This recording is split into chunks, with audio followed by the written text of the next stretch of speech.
Hello, Chair Test. How are you today? I think you're still muted.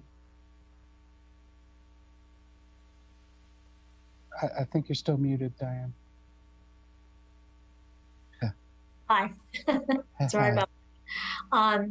I had a email from Commissioner Downey that he may have to leave a few minutes before 3 o'clock today. Okay. Well, hopefully we'll have everybody coming in soon. Yeah, we have five of the 7. Still waiting for 2 to join. Okay, good. So I'll keep you updated. We have about 2 minutes till 1:30. Okay, great. Thank you.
I'd like to call the November 28th, 2022 Housing Authority regular meeting to order.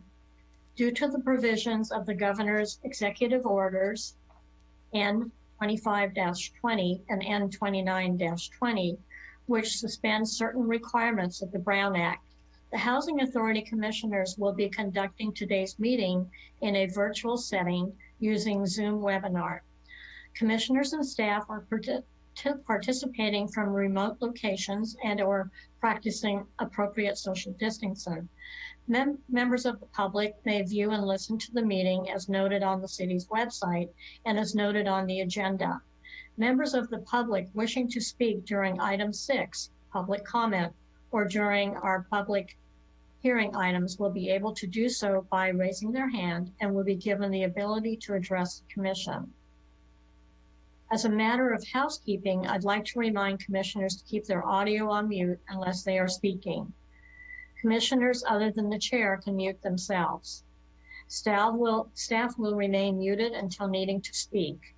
As members of the public join the meeting, you will be participating as an attendee. Your microphone and camera will be muted. Only today's panelists will be viewed meeting. If you're calling in from a telephone and choose to speak during the public comments portion of today's agenda, for privacy concerns, the host will be renaming your viewable phone number to resident and the last 4 digits of your phone number. City of Santa Rosa is committed to creating a safe and inclusive environment free from disruption. We will not tolerate any hateful speech or actions and are well staffed to monitor that everyone is participating respectfully or they will be removed. If necessary, we will also immediately end the meeting. Zoom host, please explain how public comments will be heard at today's meeting. At each agenda item, the item is presented, the chair will ask for Housing Authority member comments and then open it up for public comment. The host in Zoom will be lowering all hands until public comment is open for the agenda item. Once the chair has called for public comment, the chair will announce for the public to raise their hand if they wish to speak on a specific agenda item. If you are calling in to listen to the meeting audibly, you can dial *9 to raise your hand. The host will then call on the public who have raised their hands. Public comment will be limited to 3 minutes and a timer will appear on the screen for the commission and public to see. Once all live public comments have been heard, the meeting host will read email public comments. If you provide a live public comment on an agenda item, but also submitted an email, your email public comment will not be read during the meeting. Additionally, there is one public comment period on today's agenda to speak on non-agenda matters, item 6. This is the time when any person may address the Housing Authority on matters not listed on this agenda, but which are within the subject matter jurisdiction of the Housing Authority. Thank you. We'd like to now ask the clerk for roll call. Okay, let's go ahead with the roll call, excuse me. We'll start with Commissioner Burke. Here. Commissioner Downey. Here. Commissioner McWhorter. Commissioner McWhorter is absent at the moment. Commissioner Rawhauser. Here. Commissioner LaPena. Here. Vice Chair Owen. Here. And Chair Test. Here. Let the record reflect that all commissioners are present with the exception of Commissioner McWhorter. Thank you. Item number 3 is statements of abstention. Are there any abstentions today from commissioners? I see none. We'll move forward then. Item number 4, staff briefing. First quarter financial report 4.1, Kate Goldfine. Yes, good afternoon, Chair Test and Housing Authority Commissioners. I am Kate Goldfine, Administrative Services Officer for the Housing and Community Services Department. So this memo details the first quarter of fiscal year 22-23, which is July, August, and September, the funding and expense for the authority. So I'm going to hit the highlights and then be available for questions. So first, looking at expenditures, the authority is trending well in all categories. Of most interest are loan activity and projects. So in loan activity, you'll see nearly 9.9 million of remaining funding. However, this is false because in June, you approved 9.4 million of that for loans to 5 projects, 2 rehabilitation projects, Vigil Lights and Parkwood, 3 construction projects, Mahonia Glen, Stony Point Flats, and Burbank Avenue. So staff is working to finalize those loan documents so the funding can be formally committed within our accounting system. Once that is done, the funds will show as committed rather than remaining. And then in projects, you'll see remaining funding of over 15.8 million. This is made up of several one-time grant-related funds that are allocated for specific purposes and are all in progress. So first, the largest, there's 9.5 million of state infill and infrastructure grant funding designated for Caritas Homes and the Cannery at Railroad Square. There's an additional 2.7 million of federal Home ARP, and that's American Rescue Plan Act, funding. Staff are working to finalize the Home ARP plan for federal approval. There's $2 million for the PG&E settlement funded down payment assistance program, which is also in development. 1.1 million is state permanent local housing grant funds designated for Burbank Avenue, and about 449,000 is American Rescue Plan Act emergency housing voucher service fee funding, which is used to assist clients. So even though that funding is showing as remaining, the vast majority of it is designated for specific projects. Moving to funding sources, again, I'm just going to hit the highlights. So loan repayments are trending very well. You may all remember that we received over 2.4 million of Lantana Homes project loan payoffs last fiscal year. So of that 2.7 million of approved funding, we already have over 2.4 million.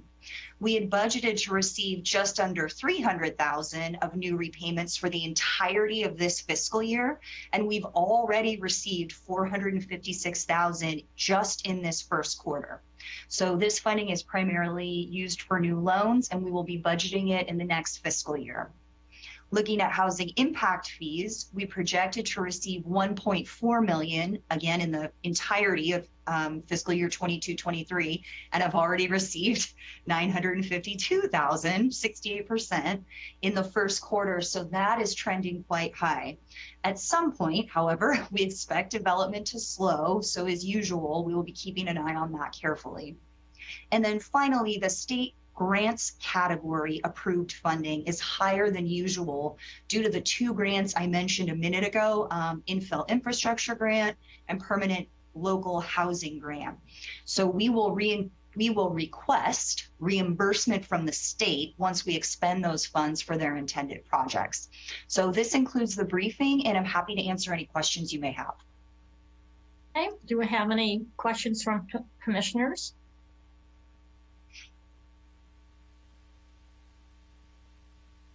Oh, here we go. Commissioner Burke. Yeah, Kate, I don't know if this is something that you would be aware of, but I know that the, was it a year and a half or so ago that the county used $10 million of its PG&E settlement funds to support the RED, and they asked the city council to match that, which they did.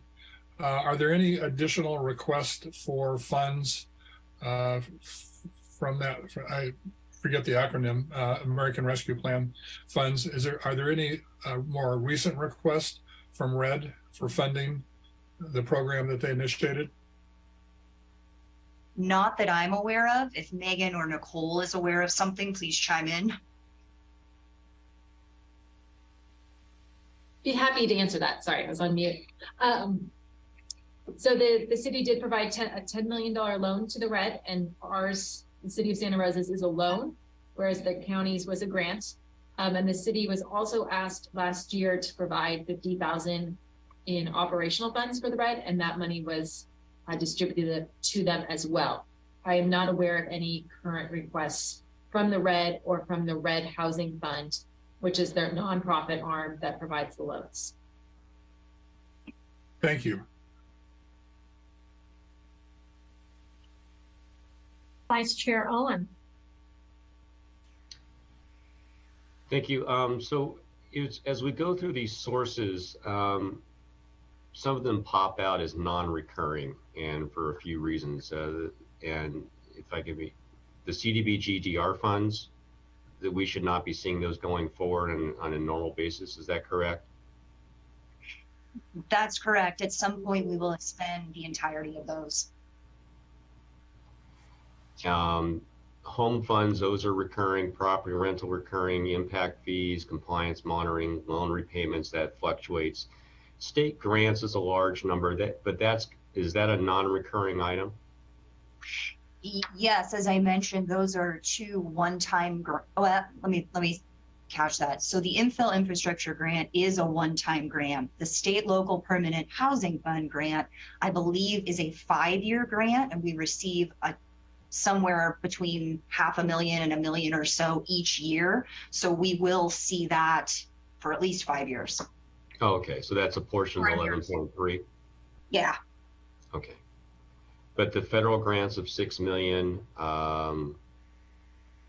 that's I know the numbers change, but that's a recurring source. Home is a recurring source. Home ARP is not a recurring source. Okay. So once that 2.7 million is expended, that will also drop off of this. Okay. Is there anything else in this total of 91.7 million that would be considered non-recurring in terms of a group, not a dollar amount?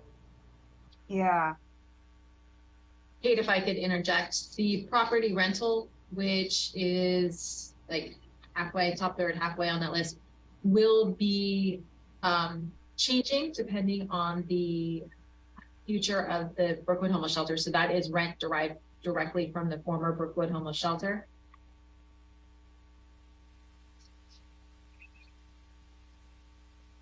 And everything else should be recurring. Okay. All right. Thank you. Thank you. Commissioner Downey, you had a question. Yes, as Vice Chair Owen is illuminating what potential funding sources are going to be ending, I'm also curious, as I was reading, that the governor has announced a budget shortfall and potentially having to dip into some surplus.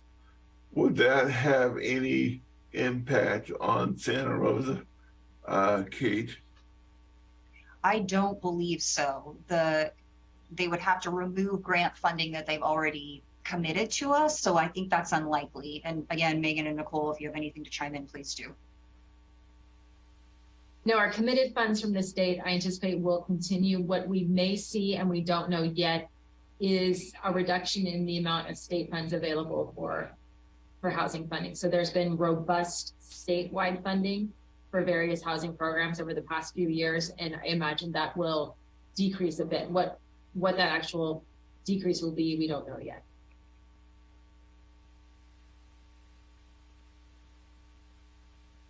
Thank you. Commissioner Rawhauser. Yes, I have a question regarding land security for mobile home dwellers, as far as all these different programs that we're doing, as I'm personally affected because our park was just sold. And so with all the building going on around me, there's the insecurity that the land will be sold out from underneath me. So I don't know, as a Section 8 housing recipient, I'm protected, or my community is protected in the mobile home. You know, I am not sure how to answer that. The mobile home rent control ordinance funding isn't within the housing authority. So Megan, or perhaps Rebecca, if you could speak to Section 8, or Megan in regards to the entire topic. So mobile home rent control is within the purview of the city council, and that is an ordinance that provides a maximum rent increase for mobile home spaces. But whether or not the park can be sold and closed is within the state's jurisdiction. So the state of California oversees mobile home parks. And in order for a mobile home park to be closed, if that's the concern, that is something that is reviewed by the California Department of Housing and Community Development. And it's a rather lengthy process, and also requires some action by the city council. We had to go through a rather long process in order to close Journey's End and turn that property into multi-family housing. Thank you. Okay, I had a question regarding Kate. The Linda Punna Senior Apartment Project says has no expense this fiscal year and $220,000 remaining committed. Is that because we haven't received bills on that yet, or why is that still outstanding? I went to the opening, so I know it's open now. Yeah, I believe we're just waiting for the final round of bills from them, and then we will pay them out, and they will probably drop off this list as well. And if I could just tag on to that as well. The funding that was provided to the Housing Authority from the state of California, the CDBG DR, did require 10% retention. So all of our DR loans have 10% that we have to retain until the project is complete. So we are waiting for the final notice of completion and for the developer to close out the funding so we can provide them with that final payment. Thank you for that information. That's great. Okay. I see no other questions. So we are now taking public comments on item 4.1. If you wish to make a comment via Zoom, please raise your hand. If you're dialing in via telephone, please dial *9 to raise your hand. You will have 3 minutes. Chair Test, I see no hands raised at this time. Thank you. Item number 5 is study session, Housing Choice Voucher Program Utilization Update with Rebecca Lane. Good afternoon, everyone. Thank you, Chair Test. My name is Rebecca Lane. I'm the manager of the rental assistance programs for the City of Santa Rosa, and I am here today. I'm happy to present information to you regarding utilization of the Housing Choice Voucher Program. I have a slide deck that's coming up, I think. Thank you. Okay, we can go to the next slide. Okay, so first I'll just start with an overview of what I mean when I say utilization, because there are some specific definitions and some specific variables in that are important to keep in mind. So in the Housing Choice Voucher Program, and that includes, I'm using that term broadly to include all of our special voucher programs as well in this definition. What that means is the number of vouchers that we have leased up on the first of a month. So for paying rental assistance on the first of the month for that month, the number of vouchers that we have leased divided by the actual number of vouchers that we have under contract with HUD. So we always have a fixed number of vouchers from the Department of Housing and Urban Development that we are under contract to administer in this jurisdiction.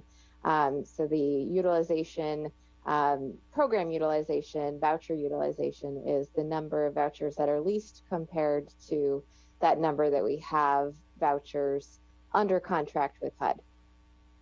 Another piece of this is that the HAP costs, so the actual dollar amounts that we pay out for our program rental assistance, have to stay within our budget from HUD.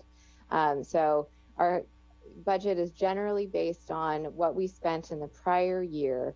And so we're funded based on how much we spent in the prior year for the current year, and we have to stay within those costs. We do have some ability to tap into reserves and things like this, and overall our program is healthy in that regard right now, but that's just another factor to keep in mind when we're talking about utilization, because oftentimes, particularly in high cost areas, you will see housing authorities that are not leasing up to their full potential, and it's because they're already spending the maximum amount that they're allowed to within the budget.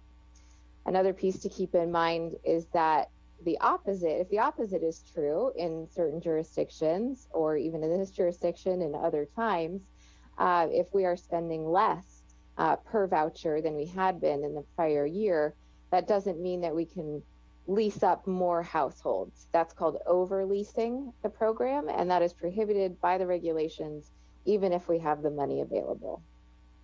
And finally, the variable that to keep in mind that I might use this definition as we're going through the presentation is the per unit cost, which is the average number of dollars that we're spending on each voucher across the program.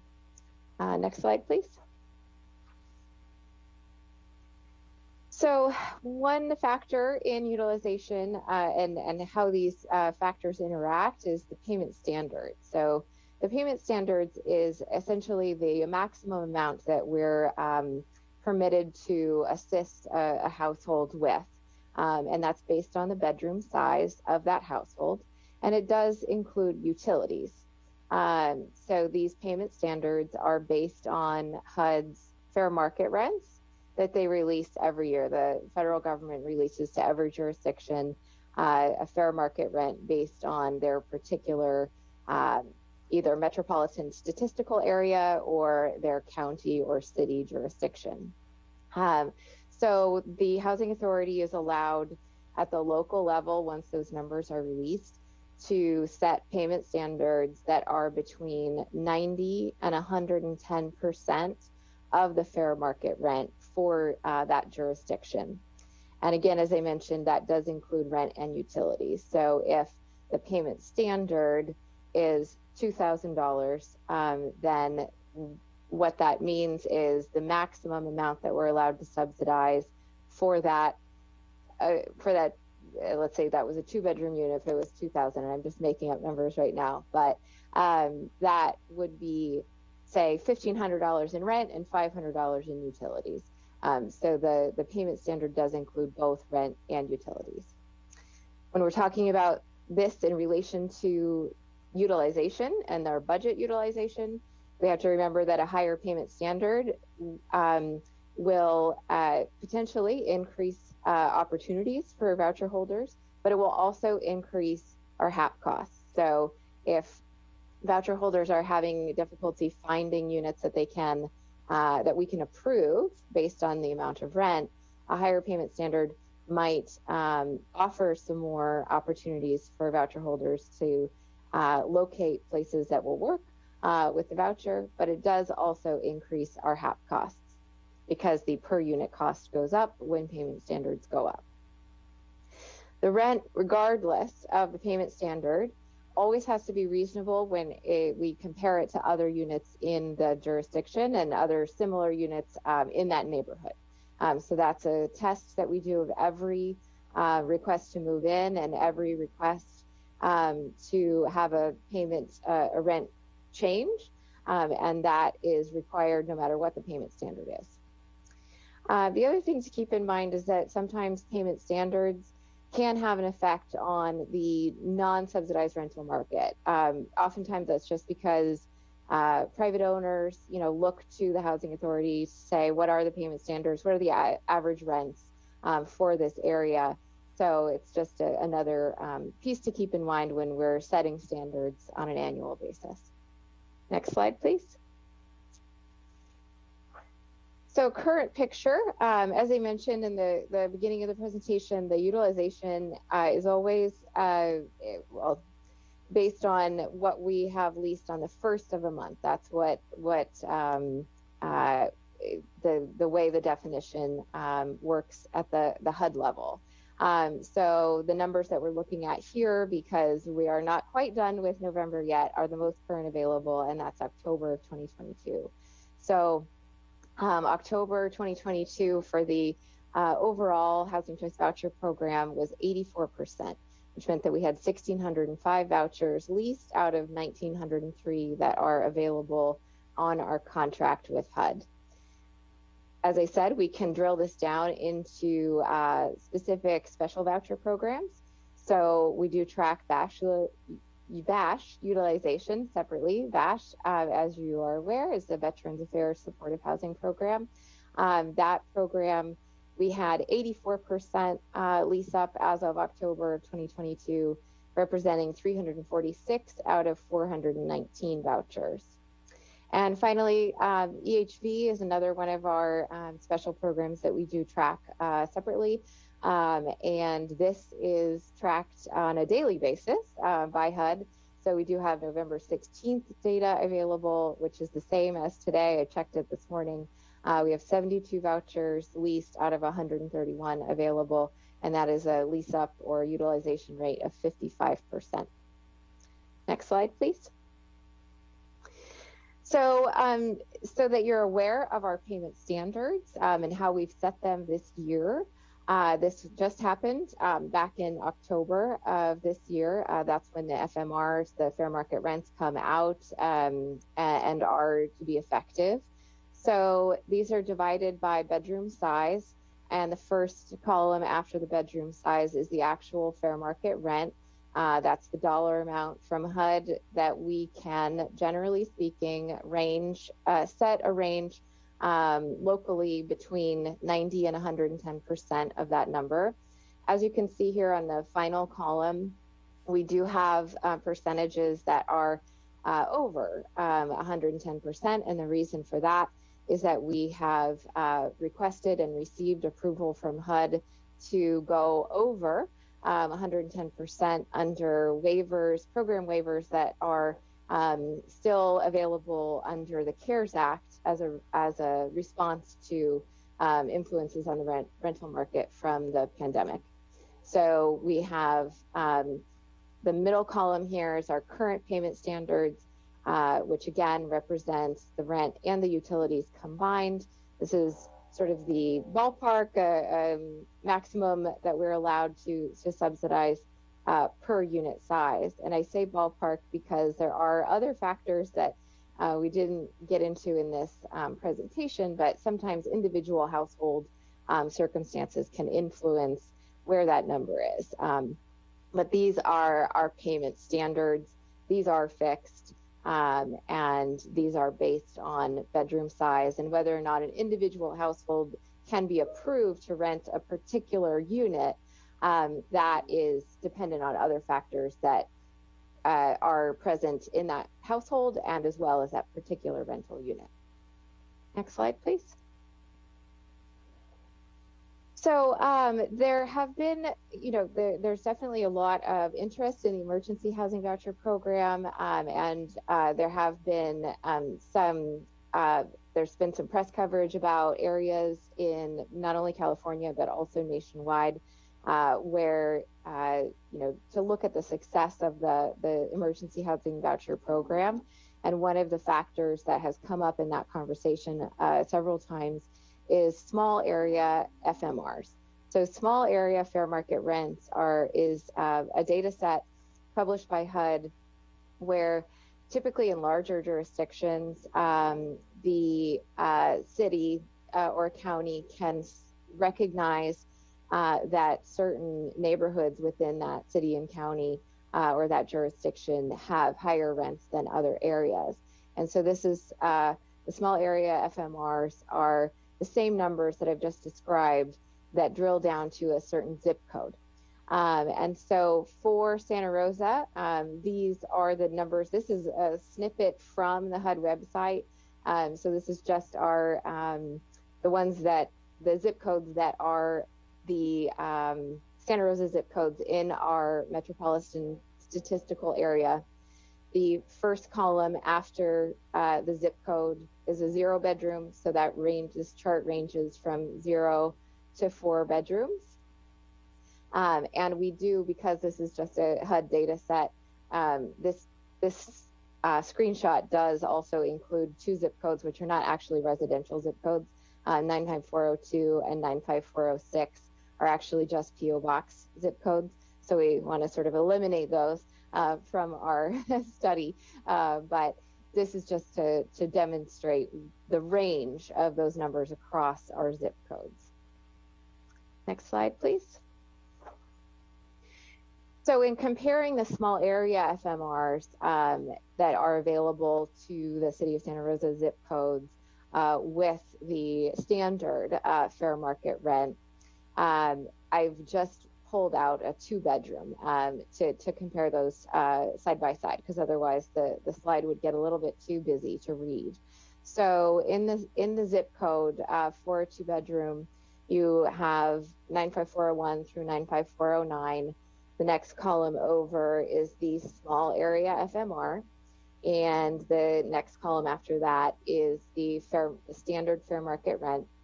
And as you can see from this slide, there are 2 Santa Rosa zip codes, 95405, which is Bennett Valley, and 95409, which is Oakmont and Rincon Valley. And in those 2 zip codes, the small area FMR, is higher than the area-wide FMR that we are basing our payment standards from today. Next slide, please. So when we're looking at how to set payment standards and what factors can influence utilization, certainly the small area FMRs are part of that consideration, but there's many other factors that can influence utilization that might be a part of that. So one of the things that that can certainly affect just overall the program health is how we're outreaching to landlords and how we're notifying the community that the program exists and educating the community about it. So these are just a few things that we're currently working on. This is something that's always part of our program. Something that we're always doing is owner outreach and education. But right now you might have seen it, we are participating in the Housing Heroes campaign. This is a partnership with the Sonoma County Housing Authority. We're doing outreach and highlighting, success stories and reaching out and trying to educate and acquire new participants, owner participants in the program through a media outreach campaign. We also are very often doing community presentations, participating in interest group meetings, This is definitely picking up again now that we are sort of out of the pandemic and able to gather again. It's certainly been successful in the past to be able to create relationships that way.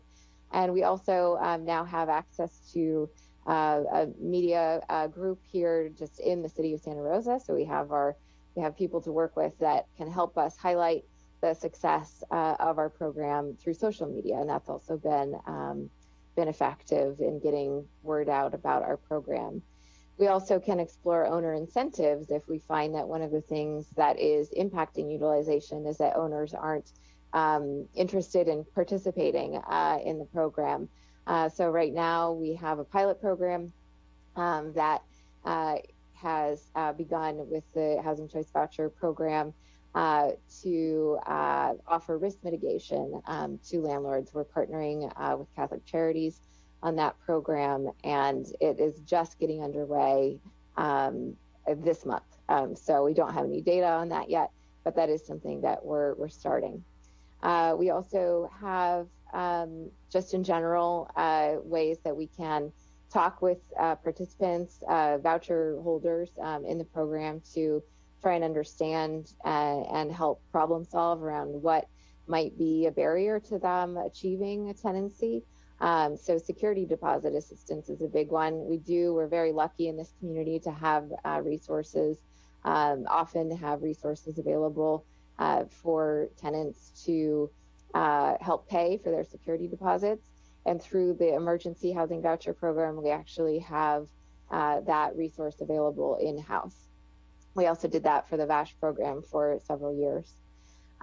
We do a lot of tenant education. We do that now. During the pandemic, we've been doing that, sort of in alternate ways. But once things are fully back open again, we'll probably start again on doing more group setting with that. We also partnered with some nonprofits before the pandemic, as well as our county partners on doing tenant education for our program participants.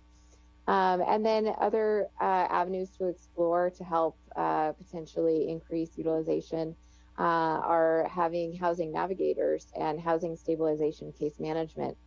This is another resource that is available through the Emergency Housing Voucher Program, through our program partners, and some housing authorities have been able to find funding to hire their own in-house housing navigators and even sometimes housing case managers, who provide more direct social service kind of case management than we're able to provide generally through our program. So that is an overview of other strategies that we have in our toolbox to try and increase utilization, many of those which we are already doing. So that concludes my presentation, and I'm happy to take questions. I know that was a lot of information all at once. Okay, the first person who's wanting a question is Commissioner Downey. Hi, Rebecca. I was looking at your 95404 zip code, and for a place at around $2,000. And the first thing that came to mind was, good luck, because the rent around here is just so extraordinary that I'm imagining that a landlord would potentially have to reduce their rent to fit into your matrix so that a Section 8 voucher could rent something, because it's just so overinflated right now. I'm wondering if this is driving voucher possessors into more higher crime areas or more low income areas because of people's specifically property managers, which cater to property owners who are out of town and don't want to deal with tenants. I'm just trying to get my head around, how you make this work on the numbers that you're presenting? Thank you, and that is a good question. The payment standard for a, I believe you said 2-bedroom, is right now $24.45, so $2,445. That does, as I mentioned, represent the rent and utilities. So we do have to work with participants to find rents that are within that range, as well as if they have to pay utilities out of pocket, that also is going to affect the amount of rent that can be approved. So that's yes. The answer to your question is that yes, we absolutely keep all of that in mind. We have data on. We track it by census tract, not zip code, but we do have data on where everybody is living in our program, how many voucher holders we have in what census tracts. So that's one of the pieces of information that we use to help us consider when it is time to set the payment standards, how we are going to set them. If we do need to take into consideration that we have a higher concentration of voucher holders in higher poverty areas. That's of course one of the goals of the program, is to make sure that people can move out of high poverty areas and into higher opportunity areas. So that is something that we are always considering on an individual basis as well as a program-wide basis. And across the zip codes, right? We look for that and consider it. So I think the answer to your question is that yes, we do consider all of those factors. So quick second question, how far over 109% can you go? Currently, we have a waiver in place. We're going up to 113%, is the highest. And we would be allowed to go up to 120% under the current waiver. But then what we also have to consider is the other factors that I mentioned, which is our program budget and those sorts of things. So we have found that the numbers that we're actually using, the payment standards that we're using right now, they are, by the way, I don't think that I mentioned, they're 9% higher than last year's payment standards, and that's across every bedroom size. So it's a balance, right? We're taking into consideration the success that people are having in finding places, and trying to do the best we can with what budget we have available. Thank you. You're welcome. Vice Chair Owen. Rebecca, thank you. And as I understand the program, you've got quantity in terms of the number of vouchers, and you also have the dollar amount that's allowed in the program. Is that correct? Yes. Mm-hmm. So if we look at this, so does HUD set the dollar amount in terms of rents, or does so do you look at that? Does your department look at that and say that number is correct, it's not correct? Yes. So the sort of the starting point is the fair market rent, which is set by HUD. And we can, we have before, actually in 2017, we petitioned HUD. The fair market rents came out, and we observed and believed that they were much lower than our actual market rents at the time. We petitioned HUD to have those increased. We paid for our own market study and submitted that to HUD, and we did see an increase in prior year FMRs of 17% that year. It was about an average of 17%. So based on the current market data that we have available, we believe that the payment standards that we set this year are an accurate reflection of the majority of units. There are certain units that are much higher than these numbers, but there are many units that are falling in line with these amounts. And that is certainly another consideration when we are setting the payment standards, is that we look at the market data that we have available and make sure it coincides with what we're seeing in the FMRs. Yes. So how does that apply? Because the vouchers are for rent and for utilities, and utilities have definitely gone up. So Yes. How is the utility side of that verified in terms of the dollar amounts that are Yeah.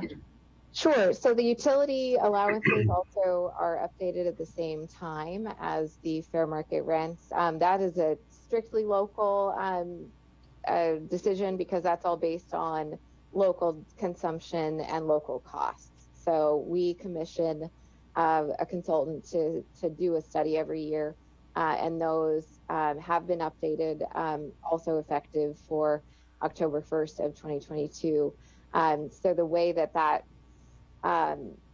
sort of plays into this decision is that, again, we look and see, you know, what is an average of the out-of-pocket utility costs for an apartment, single-family dwelling, and ensure that that our voucher holders, based on the market data, that we think that they're going to be able to find units that are within the rent and utilities, and then release the payment standards, because we don't have any, let's say, ability to adjust the utility allowances based on budget or anything like that.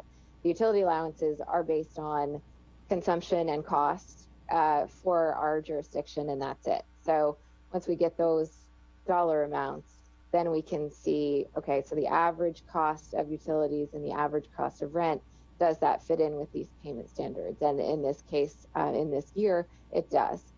And on an individual level, there's a cost analysis that's done for each household when they are moving into a new unit, to make sure that that household is not paying more than 40% of their monthly adjusted income towards rent and utilities. So it's analyzed at a program level as well as an individual household level. So when you're looking at that, is it 30% of their income for rent and an extra 10 for utilities to get to the 40? The combination can't exceed 40%. So the combination can't exceed 40%. It's not 30 for rent and 10 for utilities. It's just combined. Okay. So what happens if we are in fact going into a recession, and this hasn't happened yet because employment numbers are still very high, but there's an increase in unemployment, and you've got people that are in the voucher program that are unable, because their income has shifted downwards, they're on unemployment now versus working, that will utilize the landlord will still get the rent amount. Mm-hmm. So the voucher piece is a higher percentage, more of a dollar amount.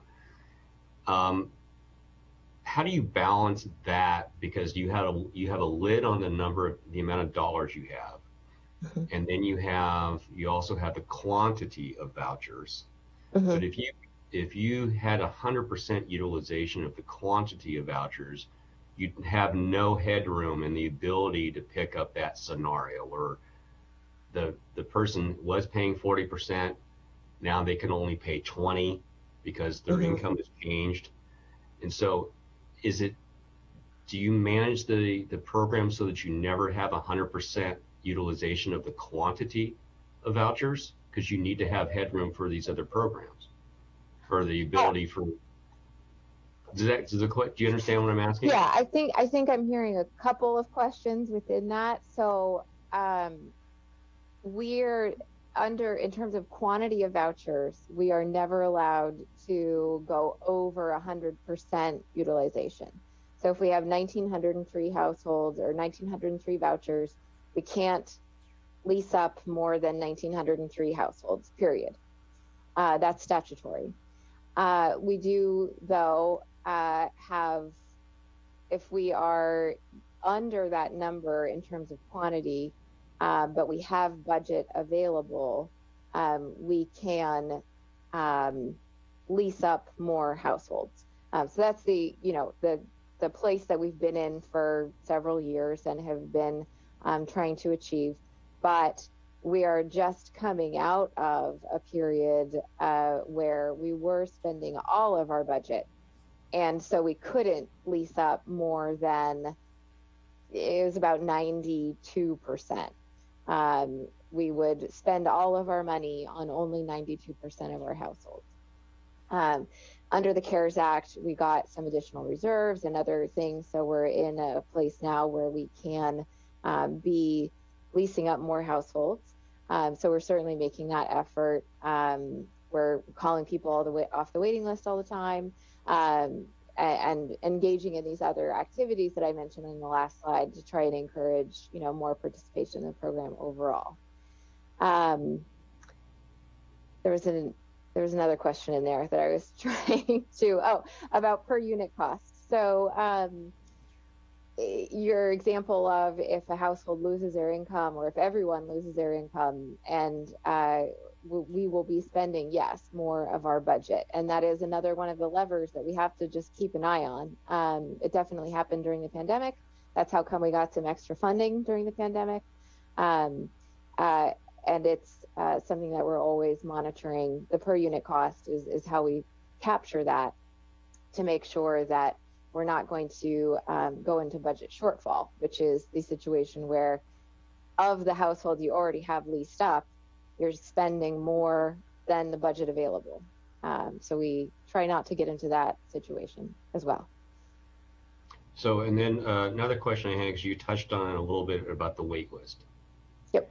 So there's 1,903 vouchers available, correct? Mm-hmm. Yep. How many are on the wait list?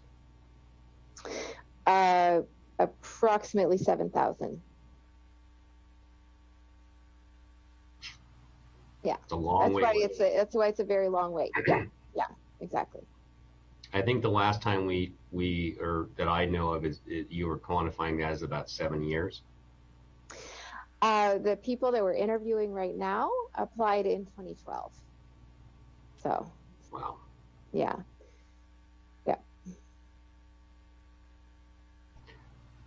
Okay. Thank you. Yeah, you're welcome. Thank you, Rebecca. Commissioner Burke. Well, thank you. The combination of a stellar presentation, it was really great and really informative. Yeah, the combination of that and then the follow-up questions from the other two commissioners have answered most of my questions. Okay.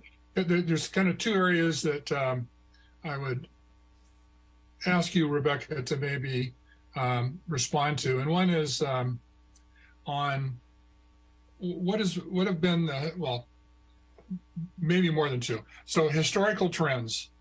You mentioned we were at 92% or at 84% for most of the program. I do remember the day when we were at 100% and we were relying on the people leaving the program to keep us safe from having being contrary to the HUD requirements. But what's been happening? Are we steady state? We're going up or down over the last, I don't know, 3 to 5 years?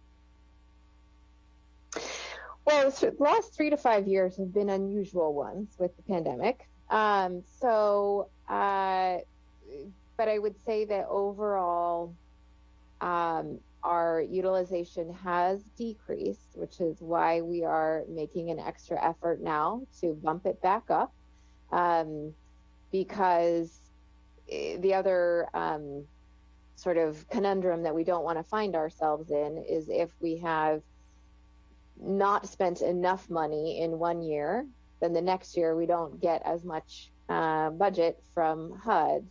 So we want to make sure that we are making every effort that we can to utilize as many vouchers as we can within the budget that we have available.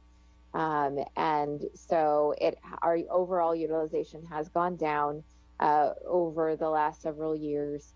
There have been years within the last 5 years where we were spending 100% of our budget so that we could not, even if we had vouchers available, we spent all of our budget, so we weren't able to do that. So now that we're out of that situation, we do have reserves and we're able to pay for more. That's why we're making this effort now to increase utilization. So that sounds like that's kind of the biggest impediment has been what's been happening with the funds made available by HUD. Not so much of a problem with people finding units. Is that a fair thing to say? I mean, that's always a concern.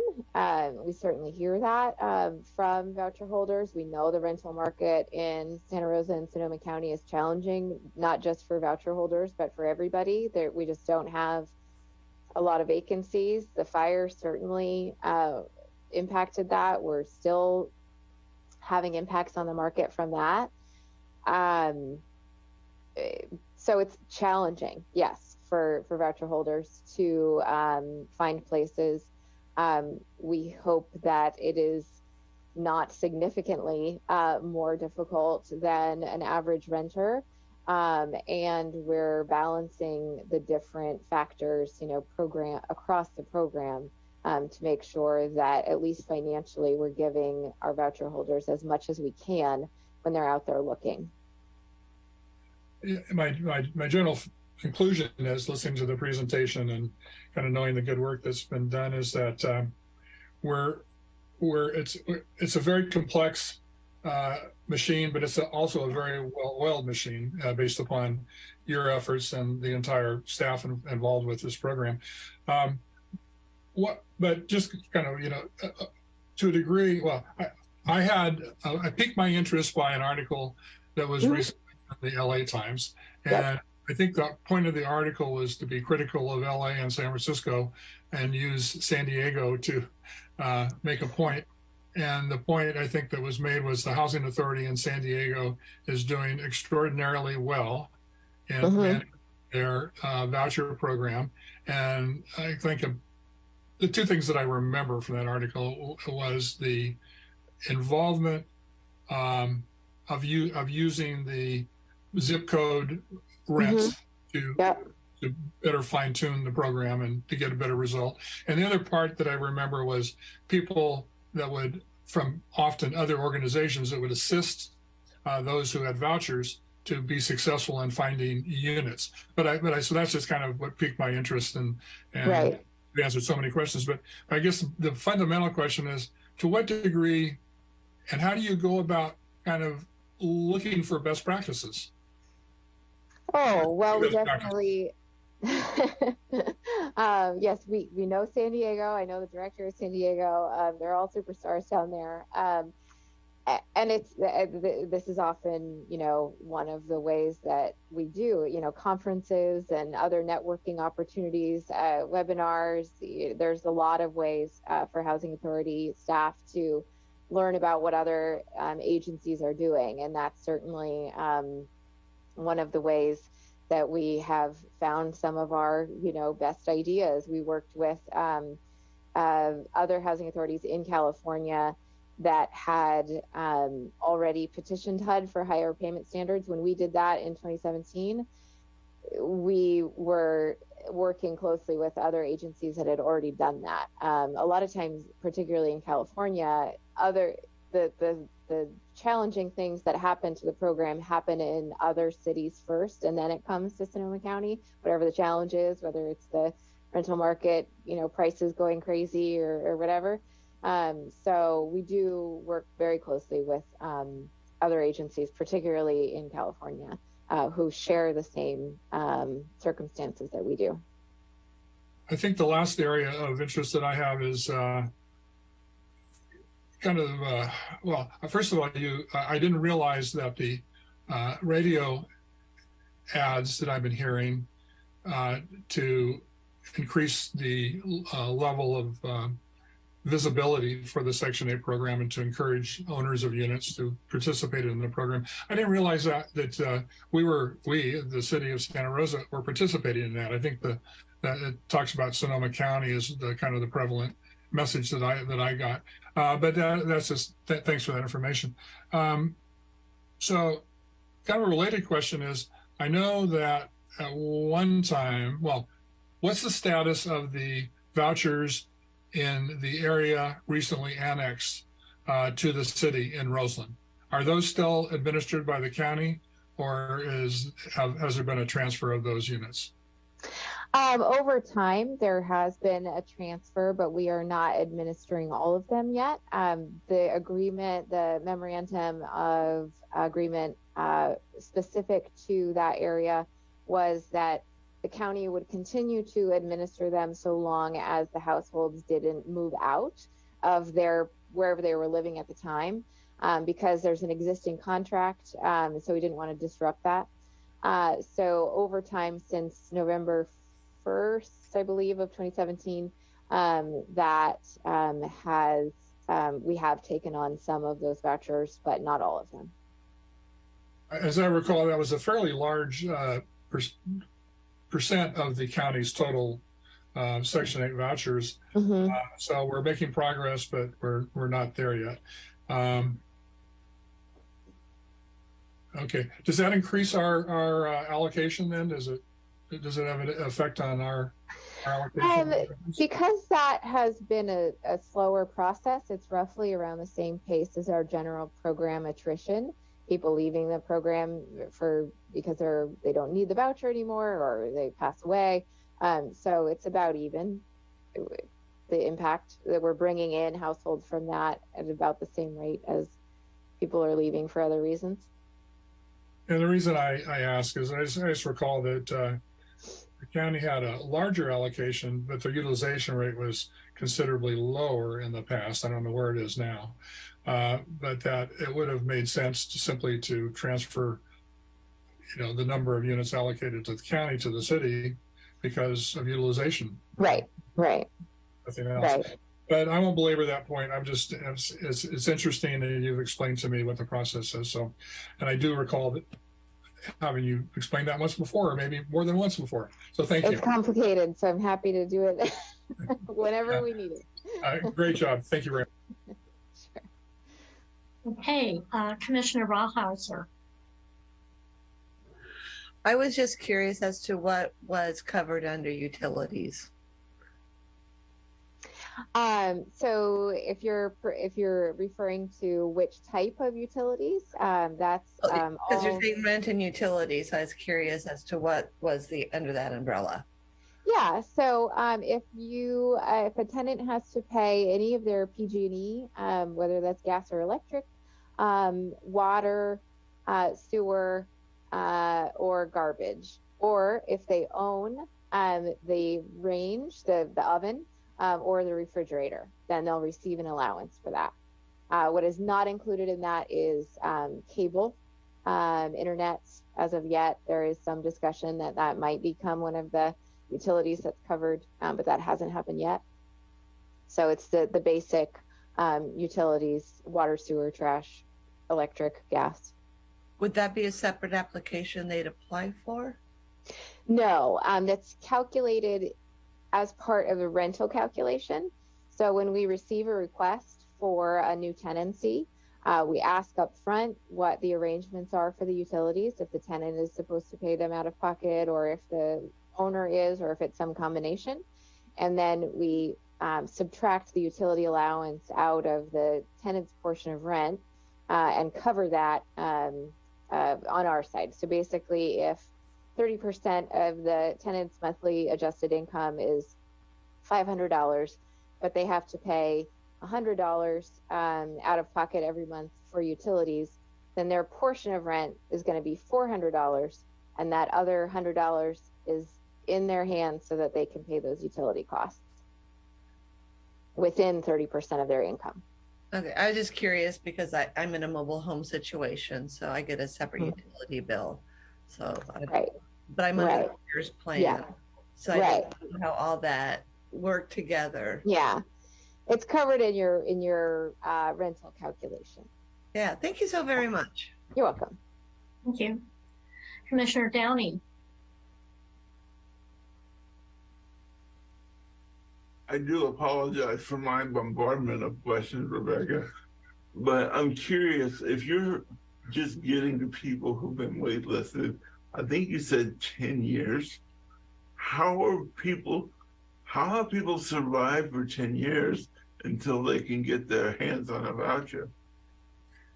Is that data kept somewhere, or is that just an irrelevant question? No, it's not irrelevant. It's largely anecdotal. I mean, we talk to households as we're going through the interview process, and we don't track, anything about where they're currently living. But I would say most of them have been just scraping by. A lot of times, people are, sharing households, still living with parents or other families, something like that. And then this gives them the opportunity to afford rent on their own. So it's a lot of different things. We also do work with a lot of people who are homeless and they're coming off the waiting list.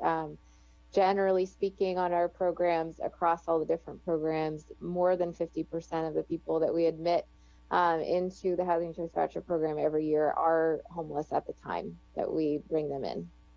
So is there a temporary rental subsidy before they get Section 8? Or do they just have to scrape by until sometimes? Yeah, so there might be something like that available. They might be living in a unit that's subsidized through other means, like through the programs that we do, affordable housing development. So there's sometimes other opportunities for rental assistance, but this is the gold standard because it's permanent. So thank you very much. You're welcome. Thank you, Rebecca. I have just a couple of questions. With regard to some of the new projects that are coming online that we have provided Housing Authority funds for, that include project-based vouchers, is there a way there, or is there communication with those developer/owners that you have a waiting list and where they could potentially apply for project-based vouchers? Yes. So oftentimes we are requested to verify the number of households that are on our waiting list in order to demonstrate for a developer's application to a funding source that there is a need for affordable housing in the area. And when we have the availability, this is another, lever, so to speak, with utilization that I didn't even touch on in this presentation, but we can take, some of those vouchers that we have available under our contract and set them aside for development, and that's what project-based vouchers are. So when we have determined that we have them available under our contract, those vouchers, and that we have them available in our maximum allocation that we're allowed to do that under the HUD regulations, then we will release requests for proposals for developers to apply for project-based vouchers in their developments. So that's also an opportunity we've done several times now. Right. I don't know if you happened to see the Press Democrat article yesterday about Section 8 source of income law, where essentially it's about landlords discriminating against someone who has a Section 8 voucher. Have we encountered that? Has the city of Santa Rosa encountered a situation like that and become involved? Yeah, I think I saw another version of an article like that. The one I read was about Los Angeles, I believe. But yeah, so the city of Santa Rosa City Council actually passed an ordinance the same year that the state of California did, adding Section 8 vouchers and other forms of rental assistance under the source of income discrimination statute, which is a fair housing law that says an owner or manager can't specify what type of income they will accept as a verifiable income for their rental application. So the city of Santa Rosa, at the same time as the state of California, added Section 8 housing choice vouchers and other forms of rental assistance under that ordinance, which means that an owner cannot discriminate based on the fact that the applicant is going to be using a voucher to help pay. We have not, if we hear about complaints about that happening, then we'll direct those participants to resources for legal assistance. We also, depending on the situation and depending on sort of where the tenant is at in the process, we certainly will get involved ourselves and, try to educate the owner if there is maybe a misunderstanding about that particular law and how the voucher program works. So we have, I would say that yes, we've seen that that type of discrimination, but we, for the most part, have been able, at least at our level, kind of at the staff level, to just provide some education to resolve the issue.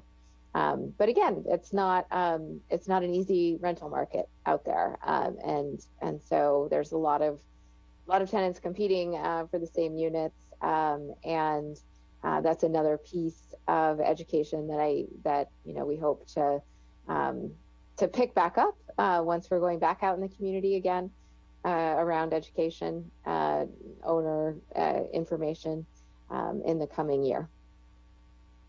Very well. Thank you very much for such a wonderful presentation, Rebecca. We really appreciate it. Thank you. We are now taking public comments on item 5.1. If you wish to make a comment via Zoom, please raise your hand. If you are dialing in via telephone, please dial *9 to raise your hand. You will have 3 minutes.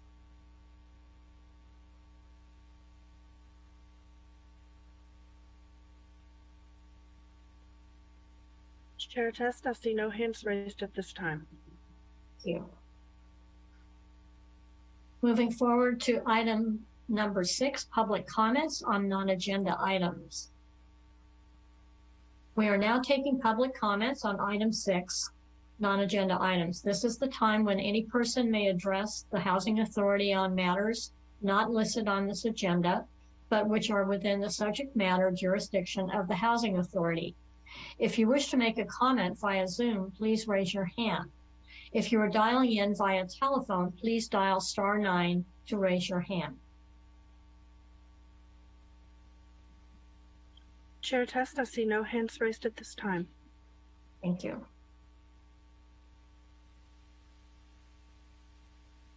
Moving forward to item number 9, approval of minutes.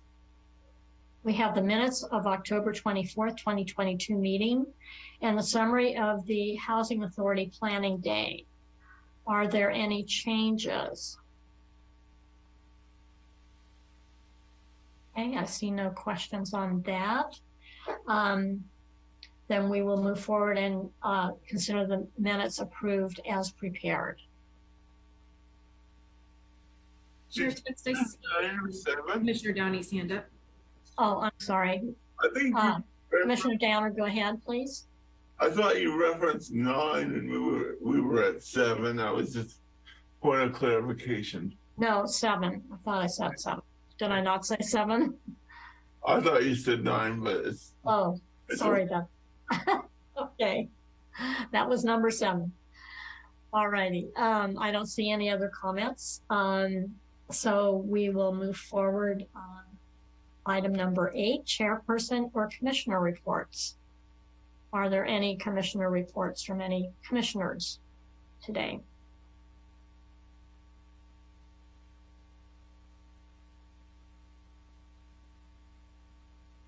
Okay. Item number 8.1, we are now taking public comments on item 8.1. If you wish to make a comment via Zoom, please raise your hand. If you're dialing in via telephone, please dial *9 to raise your hand. You will have 3 minutes.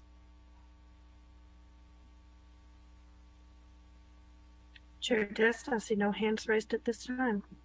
Thank you. Item number 9, committee reports. I don't believe there are any committee reports.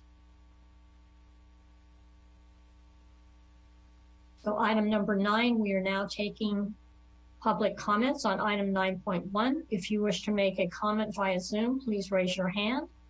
If you are dialing in via telephone, please dial *9 to raise your hand. You will have 3 minutes.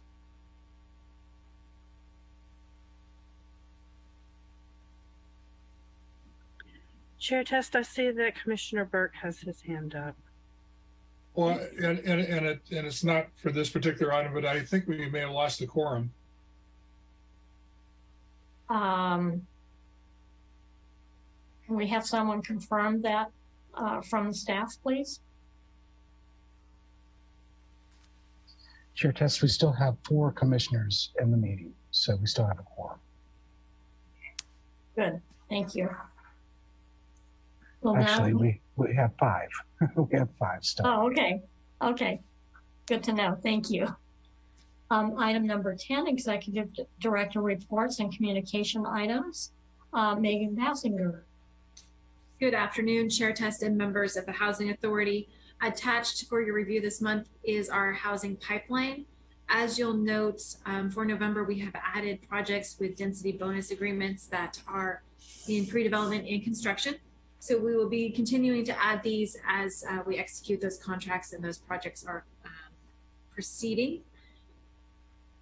You will also see once you look at the pipeline that, as mentioned last month, there's limited information on some of those density bonus contracts. So we will be able to provide you with the number of units that are subject to the contract, but a lot of the other details we won't have readily available. And then also for the executive director's update this month, I'd like to note we have 2 new staff members that joined us in November. Both are working in the rental assistance division as technicians. So we are very pleased to have that division staffed and able to provide a higher level of service to our housing choice voucher recipients. In the coming months, we'll begin kicking off the fiscal year 23-24 budget for the city, and that will be coming to the Housing Authority like we do annually for you to begin to see what the fiscal year budget will look like. Also pleased to note that the Orchard Commons project is beginning its lease-up process, and this is a 40+ unit project on Boyd Street. So we hope to see that in the finished area of the pipeline in December. And then finally, today the city clerk released a public notice regarding various cities, boards, and commissions and the application process. So the commissioners who are ending their terms with the Housing Authority are welcome to reapply, as well as any other interested parties. The process is open through December 19th at 5 p.m. and that can be found on the city's website. And I'd be happy to answer any questions. Thank you. Good news on the additional staff. Congratulations to them. Vice Chair Owen, you had a question. Yes, Megan, I see that you added, for an example, Acme Apartments is number 4 under construction. So it's 77 units, but only 21 are affordable. Is that correct? There are some definite nuances within this pipeline. There are 77 total units. 21 of them will be monitored by the Housing Authority via our compliance staff. But the Acme project is entirely affordable. It was not financed by the Housing Authority. So all 76 of them with a manager's unit, but the project will be considered 100% affordable. We are just going to be monitoring those units identified in the affordability column for the Housing Authority. So using that as an example, as you go through this in the total on the second page, so does that mean there's 2,470 units that are affordable that are either done, under construction, or in the pipeline? So that's the numbers that you have are number of units in that column. Those are affordable units. That's glancing at this quickly, and I believe, no, that doesn't, because if we were to look at residences at Taylor Mountain, which is line 1 of fully funded projects, not all of those are affordable. So it's a total, we identify the total number of units in the project. Right. And then when you scroll over to information on the permits, you'll see how many are subject to our agreement. I've asked this before, and I know we didn't want to make this any smaller, but is there a way to have another column that shows of the number of units, how many are affordable? Yes, we can. That's a small one. We can add that. Yeah, thank you. And then how does this apply to the city's RENA requirements? So projects that are affordable will be noted on our annual reports to the California Department of Housing and Community Development. We need to identify those units that are subject to regulatory agreements or deed restrictions. We also, in the last year or so, identify projects which we know are affordable, but we are not monitoring. So for instance, the Acme project, we know it is affordable, but we only have a contract for those 21 units. So we'll note that the remainder units are affordable, but not subject to our restrictions. Thank you. Okay. I see no other questions. So we'll move forward to item 10.1. We are now taking public comments on item 10.1.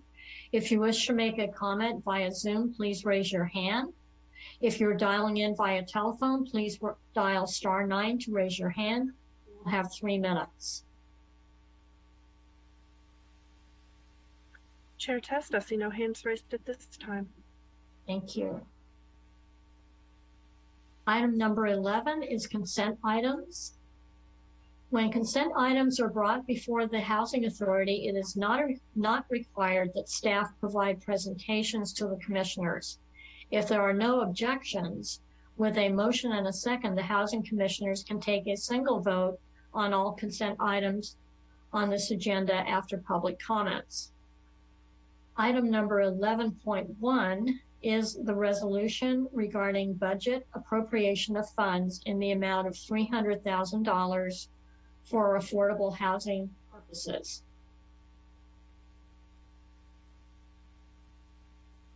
I see no hands raised.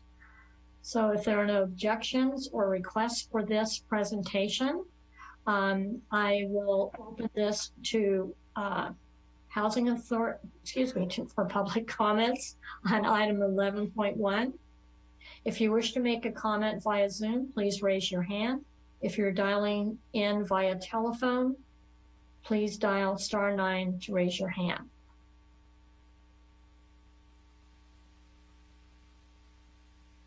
Chair Test, I see no hands raised at this time. Public comments, okay. Do we have a motion on this particular item?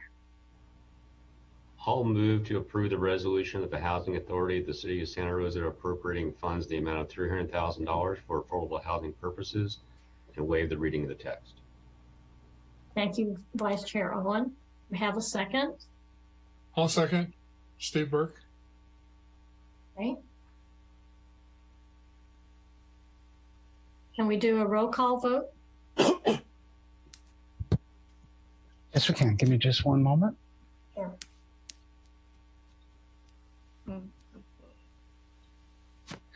Okay, we'll go ahead and do a roll call vote for the consent items. We will start with the mover, Vice Chair Owen. Aye. And the second, Commissioner Burke. Aye. Commissioner Rawhauser. Aye. Commissioner LaPena. Aye. Commissioner Downey. Aye. And Chair Test. Aye. Let the record show that the motion passes with 6 ayes, with Commissioner McWhorter absent. Thank you. Our last item is item number 12, report items. And I don't believe there are any report items on this agenda. So we will move forward to adjournment. Thank you, everybody. Thank you, everybody. Yep.